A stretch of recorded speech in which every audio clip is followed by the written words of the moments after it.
is a call for an uprising. Welcome to today's show. Well, you asked what could be next, and it makes perfect sense. YouTuber K Smalls passed those video clips along to me, and my first reaction was, you gotta be kidding me. But then after thinking about it for a little bit, I realized that there's been a lot of predictive programming in regards to people having relationships with ghosts, which in other words is people pretty much inviting demons into their home, becoming demonically possessed.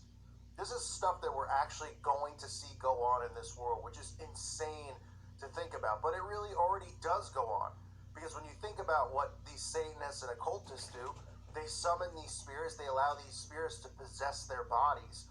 And that's what they're really setting people up for, not sexual experiences with these demons, which I'm sure they still have, but it's getting people prepared to try these types of things, to invoke these spirits so that they can have these encounters. If you remember Ghostbusters, there's a scene with Dan Aykroyd where, he's having a dream about sleeping with a ghost.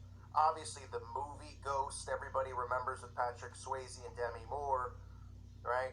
Where, the whatever he was, the husband or the boyfriend dies and comes back as a ghost. And these are all seed planting things that they've done. And believe it or not, in researching this, there's actually like a cult kind of like novel thing going on here where there's like romantic books about people dating ghosts. I kid you not. Like, people read this stuff, The Ghost Next Door, Ghost Romance, Phantom Pleasures. I mean, you gotta be, you gotta have some extra creepy stuff going on in your life if you're reading these books. But obviously we know what this is all about, why they write these books, why they put these seeds in movies. This is about what's to come next.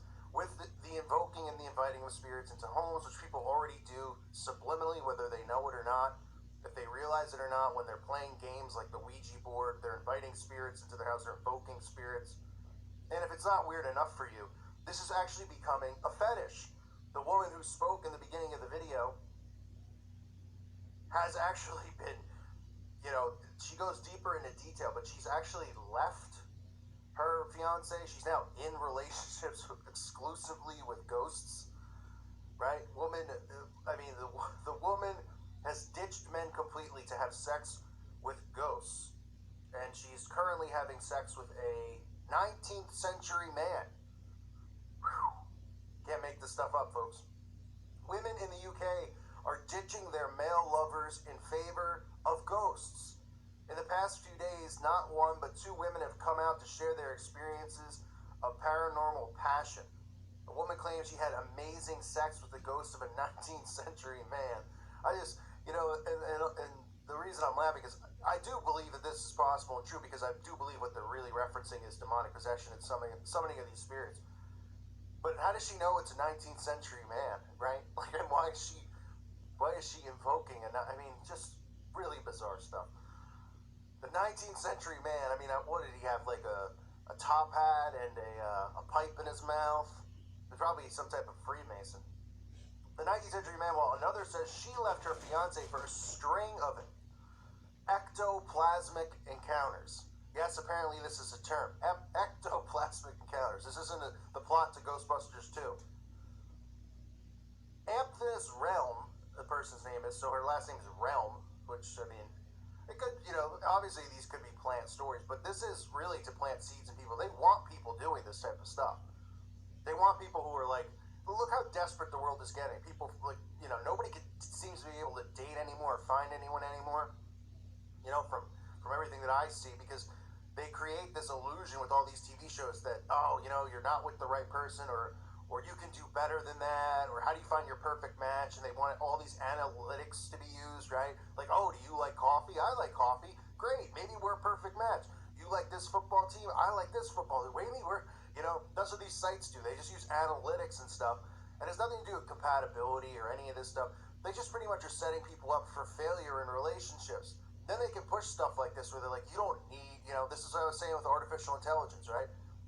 You can create your own perfect robot to date, or you don't even have to have a robot. You could just invoke spirits for sexual encounters. So you could just invoke them by doing black magic or whatever spells need to be done, which is exactly what this opens people up to, right? Oh, how do I do it? How do I bring, they read these articles and hear these people talk and they go, oh, that sounds like, sexy, because they make it sexy in movies and books and stuff like that. They go, how do I do it? And they're like, well, you just perform these rituals here. You get candles, you draw a pentagram in the ground, you invite this demon in, and they don't know what in the world they're even doing. They should. And then they're invoking these spirits, bringing them into their lives, and allowing themselves to become demonically possessed. So, the 27-year-old spiritual guidance counselor from Bristol said she will never go back to men because spirits have left her more satisfied. So, this is a spiritual guidance counselor. Could you think of a more ironic job for this person to have? I mean, a spiritual guidance counselor. Yeah, hi, I'm coming to you for spiritual guidance. Can you tell me a little bit about yourself since you're the guidance counselor? Well, I have sex with ghosts. Oh, great start. Okay. Actually, I was thinking about more coming to you for spiritual guidance as far as, interpreting scripture or, people. I mean, spiritual guidance counselor. You can't make it up. This woman claims that she had sex or sexual encounters with 20 different ghosts since leaving her fiance for 10 years ago. So are these committed relationships? I mean, do they, the people are going to read this stuff and they're just going to be like, why are you making fun? What's the big deal? Let her be happy. Really, they're talking about demonic possession here. She's having relationships with ghosts. A 19th century man. I mean, she now hopes to find a ghostly lover to settle down with. That's her hopes. I mean, and again, folks, we got white padded rooms out there. Don't want to use them up there, right? It says this, during a bizarre appearance on that show, the clip I showed you earlier in the video, she described what it was like to have sex with a ghost and how she would entice paranormal beings into her home by wearing lingerie. I don't think that's exactly how, especially, from the looks of this lady, you're going to entice a ghost into your home, but by performing black magic and spells and all that kind of crap, you can invite spirits into your home, but I don't know. I would think if this woman was putting lingerie on, ghosts and humans would be running as far away as possible. So she said it started off as energy, and she said, I guess as I got used to it, it became more physical, and I started to feel pressure on my thighs, on my arms, as well as breath on the back of my neck. It always felt safe. Ugh. I mean, this is just creepy, disturbing stuff. Her fiance, who worked away from home for weeks at a time, discovered she was cheating when the ghost apparently showed its physical form to him, something which she herself had never seen. He came home from a day of work, one day earlier, I guess, than planned, and he says he saw the shape of a man through the spare room bedroom when he pulled up. I think it was in love with me, too, and it wanted me to end the relationship. A stunt, okay. A stunt. Okay, see, I laugh because there's a fine line between lunacy and, demonic possession. I mean, this is just getting ridiculous, but a stunt Philip at Holly wondered how the spiritual guidance counselor could tell her ghostly lovers apart. You can always feel the difference, she said. It's the same with different humans. They have different energies. I have no interest in men now. I've done a bit of research into phantom pregnancies, and there are possibilities where you could have the ghost of a child within you, but people don't know how to carry it on to full term. Where'd you do the researching? On The Onion? Whew. Meanwhile, a woman in a remote Welsh cottage claimed she had amazing sex with a ghost. She said she had sex with a handsome man she spotted in a historic painting. She had moved into a fully furnished 16th century house after breaking up with her boyfriend of 3 years. Oh, man. She left London saying that everywhere I went reminded me of my ex. I needed a fresh start. Then she began having erotic dreams. A few months after I'd moved in, I woke early one morning to find a dark-haired, very good-looking young man lying next to me. He was fully clothed in a loose white shirt, a neck scarf, and old-fashioned breeches. This guy's wearing a scarf. Jeez, I guess even the ghosts aren't real men. He had a kind of shimmer to him, as if he was behind a fluttering voile curtain. And exactly, that's the veil. I told myself I was dreaming and rolled away from him. As I faced the wall, I slowly realized I wasn't asleep, and suddenly I was frozen with fear. I felt a hand on my waist, but the touch was strange, light and cool. She said she knew instinctively that he was a ghost, and that she recognized him as the man in the painting. We started to make love. He was very gentle and stroked my body, During the lovemaking, I sensed all kinds of things about him. His name was Robert, and he lived over 100 years ago.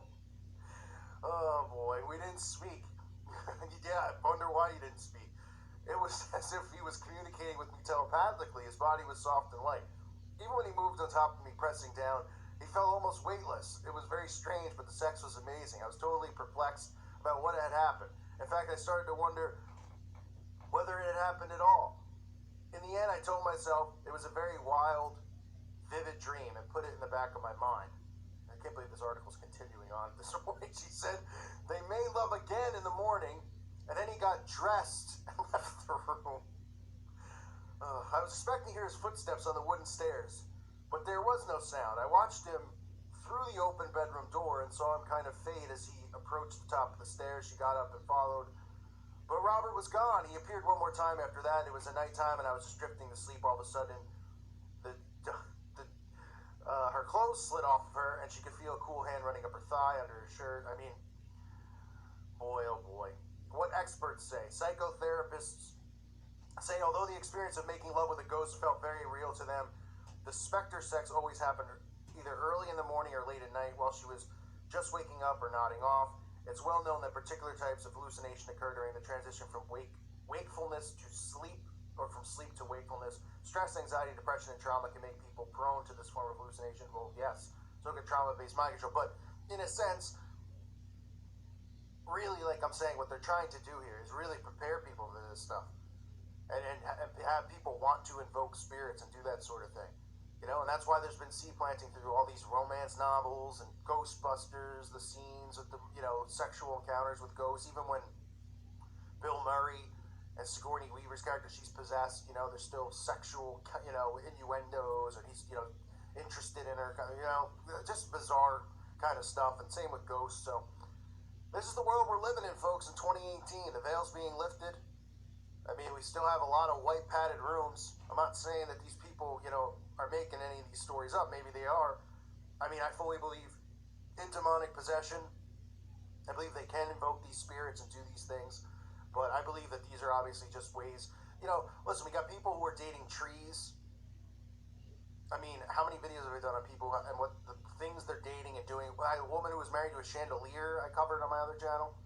So, it's just going to get more bizarre and more bizarre, the stuff that we hear. But there's actually an agenda behind stuff like this, because this is an invitation for people to try magic, to conjure up spirits, so they should try this and be like, oh, it's so cool, because the movies and everything have made it seem kind of like, oh, that would be a hot experience. Dude, I'll try that, Sick world we live in, folks. Welcome to 2018. The horror continues. And thank you for listening to today's show. God bless all of you and your families.